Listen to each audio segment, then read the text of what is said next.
إن الحمد لله نحمده ونستعينه ونستغفره ونعوذ بالله من شرور أنفسنا ومن سيئات أعمالنا من يهده الله فلا مضل له ومن يضلل فلا هادي له وأشهد أن لا إله إلا الله وحده لا شريك له وأشهد أن محمدا عبده ورسوله الله أكبر الله أكبر لا إله إلا الله الله أكبر الله أكبر لله الحمد اللهم صل على محمد وعلى آل محمد كما صليت على إبراهيم وعلى آل إبراهيم إنك حميد مجيد اللهم بارك على محمد وعلى آل محمد كما باركت على إبراهيم وعلى آل إبراهيم إنك حميد مجيد أما بعد أعوذ بالله السميع العليم من الشيطان الرجيم بسم الله الرحمن الرحيم يا أيها الذين آمنوا كتب عليكم الصيام كما كتب على الذين من قبلكم لعلكم تتقون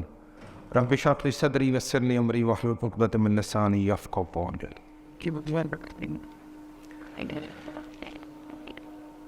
رمضان کی بابرکت گھڑیاں چل رہی ہیں. اسی حوالے سے آج ہم رمضان کے ظاہری مسائل تو ہم سنتے رہتے ہیں. آج اس کی روح کے بارے میں کچھ بات کریں گے اور 3 حصوں میں اس کے بارے میں بات کریں گے. پہلی یہ کہ رمضان روزے کا مطلب کیا ہے, روزہ کیسے رکھنا ہے اور روزے کے مقاصد کیا ہیں. ایک حصے میں یہ بات ہوگی. دوسرے میں کہ اس رمضان کے ساتھ کچھ خاص چیزوں کا تعلق, ہم خاص چیزوں کے بارے میں بات کریں گے. اور تیسری بات ہے لیلۃ القدر آنے والی, اس کے بارے میں کچھ بنیادی باتیں انشاءاللہ آپ کے سامنے رکھوں. یہ 3 حصوں میں گفتگو انشاءاللہ کریں گے. تو کوشش کریں گے جو بنیادی چیزیں وہ سمجھنے کی کوشش کریں. پہلے حصے کی جو پہلی بنیادی بات ہے کہ عربی میں روزے کو صوم کہتے ہیں, اور یہ جو عربی کا لفظ ہے یہ عرب میں معروف تھا ایک خاص گھوڑے کے لیے. اس گھوڑے کو صوم کہتے تھے. وہ اس لیے کہتے تھے کہ اس گھوڑے کی اسپیشل ٹریننگ کی جاتی تھی, اور ٹریننگ اس طرح کی جاتی تھی کہ اسے کئی دن بھوکا رکھا جاتا تھا, کئی دن پیاسا رکھا جاتا تھا. ریگستان کا طوفان اتنی شدت کا ہوتا تھا, اس کے درمیان میں کھڑا کر دیا جاتا تھا تاکہ وہ اس طوفان کی شدت کو برداشت کر سکے. اور اس کی ٹریننگ کے پیچھے ان کا مقصد کیا ہوتا تھا؟ مقصد یہ ہوتا تھا کہ کل کو ہم کہیں دور سفر میں نکلیں تو اگر چند دن پانی نہ ملے تو اس گھوڑے کی اتنی تربیت ہوئی ہو کہ پانی کا بغیر دن نکال لے. کھانا نہ ملے تو اس کی تربیت ہوئی ہو سفر میں کہ وہ کھانا کچھ دن نہ ملے تو برداشت کر سکے. طوفان بارش آ جائے تو اس کی شدت کو برداشت کرنے کی اس کے اندر وہ کیپیسٹی ہو کہ وہ اس شدت کو برداشت کر سکے تاکہ ہمیں سفر میں کوئی مسئلہ نہ پڑے. ایک اسپیشل گھوڑا ٹرین کرتے تھے باقی جانوروں سے تاکہ جن کی دور دراز جانا, کئی دن کے لیے سفر کرنا مشکل سفر ہے, تو اس خاص ٹرین ہوئے گھوڑے کو سامنے کر جائے. اب اسی بات کو ہم روزے پر بوجھ کر معنی اس پر لے کے جائیں کہ اللہ تعالیٰ چند دن حلال طریقے سے بھوک اور پیاس اور چند حلال چیزوں سے رو کر ہماری ٹریننگ یہ کر رہے ہیں کہ سارا سال غمی آ جائے, خوشی آ جائے, مشکل آ جائے, آزمائش آ جائے, تو اس وقت تمہیں اس آزمائش اور اس مشکل پر صبر کرنا آ جائے اور رب پر توکل اور یقین ہو کہ اگر کوئی چیز دی ہے تو اس کی میری اتنی اوقات نہیں اس نے دے دی ہے. اگر کوئی مشکل اور آزمائش آ گئی ہے تو اس کو برداشت اور صبر کریں کہ جس نے بھیجی ہے وہی کاٹے گا, اس کو بہتر. تو پہلی بات اس ٹریننگ کا مقصد کیا ہے اس روزے کی وجہ سے کہ ہماری ٹریننگ ہو رہی ہے کہ سارا سال مشکل مصائب آئیں, خوشی بھی آئے. خصوصاً خوشی میں ہمارے اندر ایک جذبہ پیدا ہوتا ہے ریاکاری اور تکبر کا. اس ریاکاری اور تکبر کے جذبے کو ختم کرنا ہے, اور مشکل آ جائیں تو دل نہیں چھوڑ دینا, مایوس نہیں ہو جانا, اللہ کی رحمت سے مایوس نہیں ہو جانا. سمجھنا کہ دینے بنا بھی ہوا ہے, لینے بنا بھی ہوا ہے. رب پر توکل اور یقین اور مجھے میرے نفس پر قابو پانا آ جائیں, یہی رمضان. دوسرے حصے میں اب روزہ ہم نے رکھنا کیسے ہے؟ عام طور پر معروف یہ ٹھیک ہے بھائی پانی نہیں پینا, کھانا نہیں کھانا, کچھ اور معاملات ہیں بنیادی.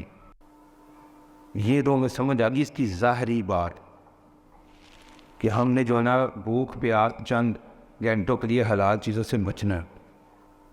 لیکن اس روزے کا دو چیزوں کو اکٹھی ہوں گی تو آپ کا روزہ تو بند رہے، نہیں تو آپ کا روزہ قبول نہیں ہے۔ یہ حدیث کا مفہوم بتا رہا ہوں میں، وہ اپنی طرف سے بات نہیں کر رہا، کوئی فتویٰ نہیں لگا رہا۔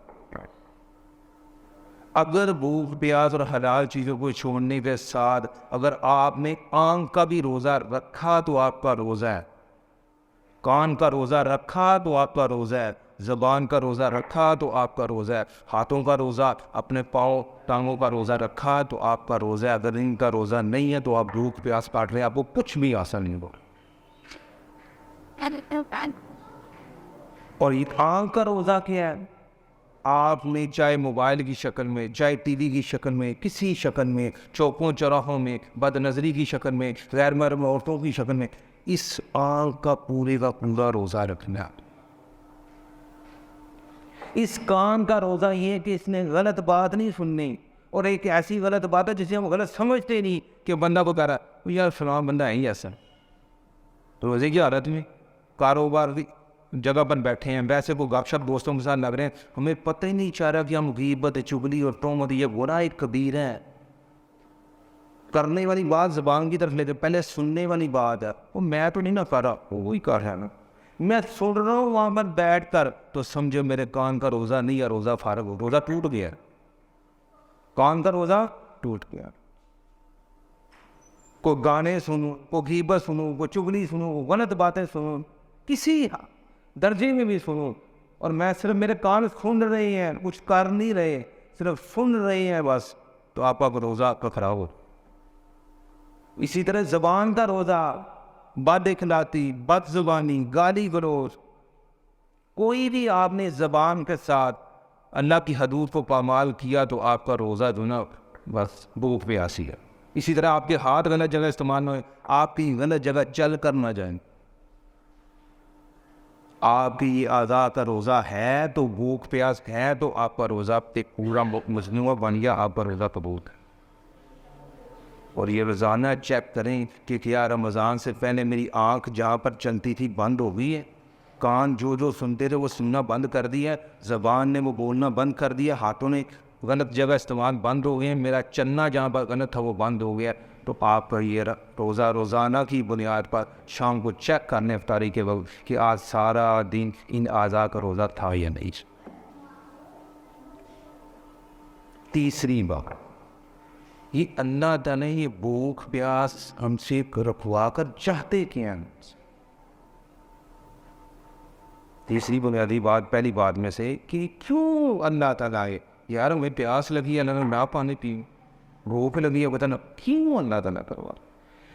عام انسان ہونے کے ناطے ہم کوئی بھی قیام بغیر مقصد کے نہیں کرتے، لیکن وہ الحکیم ہے، وہ ہمارا خالق اور مالک ہے، وہ ایسی ہمیں بھوک پیاس پٹوا رہا ہے۔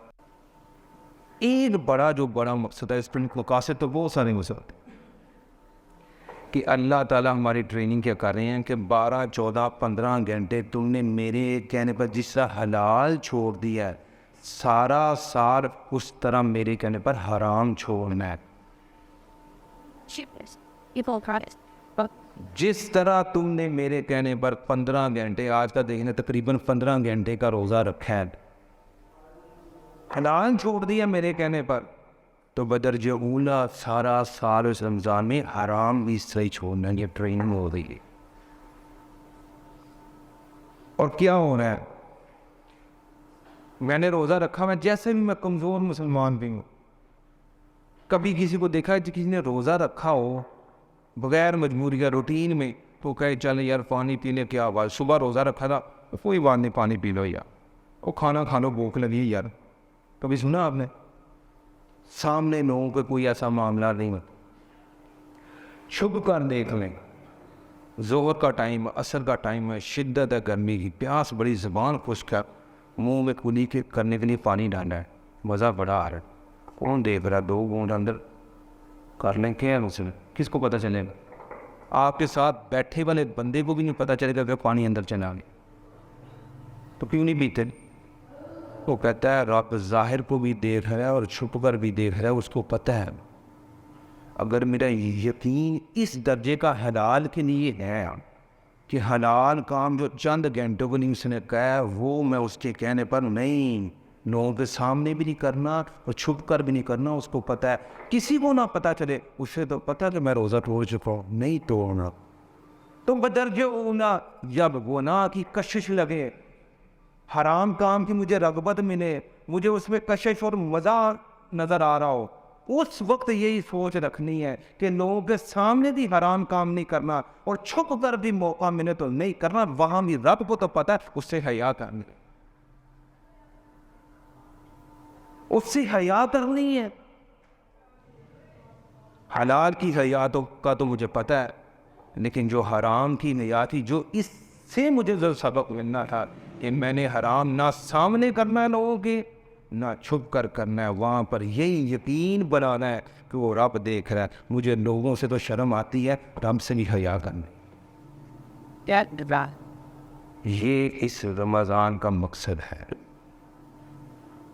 کہ اس گھوڑی کی طرح ٹریننگ ہو رہی ہے, اور یہ اعضاء کا ساتھ روزہ رکھ کر یہ ہمارا یقین اور میرے نفس پر قابو پانا آ جائے. مجھے نیکی کرنی آسان اور گناہ کرنا مشکل ہو جائے. یہی رمضان ہے, یہی اس کا مقصد ہے. اور اس ٹریننگ کا روزانہ رزلٹ چیک کریں. افطاری کے وقت یا 29-30 دن گزر جائیں تو اس وقت چیک کریں کہ رمضان سے پہلے جب میں علمی طور اور عملی طور پر جس جگہ پر کھڑا تھا,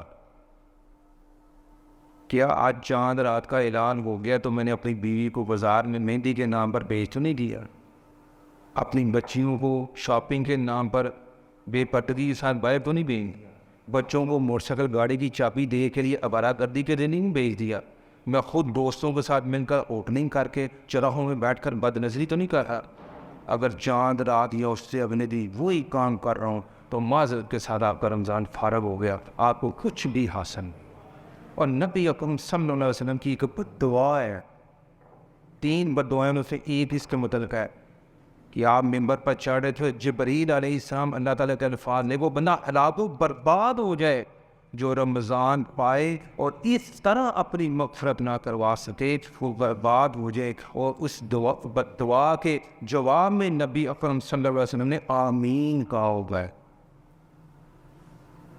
الفاظ رب کے اور آمین نبی اکرم صلی اللہ علیہ وسلم نے کہا, تو پھر اس کو کون چیلنج کر سکے گا یا اس کی قبولیت میں کوئی فرق ہوگا؟ وہ بندہ ہلاک و برباد ہو جائے جو رمضان کے مقاصد کو, اس کی اثر روح کو سمجھ کے, اس کی جو ٹریننگ تھی, اپنے نفس پر کنٹرول تھا کہ رب کی رضا مانی آسان ہو جائے اور شیطان کے راستے پر چلنا مشکل ہو جائے, اس کی پورا کا پورا جس اللہ کی اطاعت میں چلا جائے, یہ حاصل نہیں ہے. وہ ہلاک ہو جائے, ہلاک ہو جائے, ہلاک ہو جائے. اور آپ نے کہا آمین.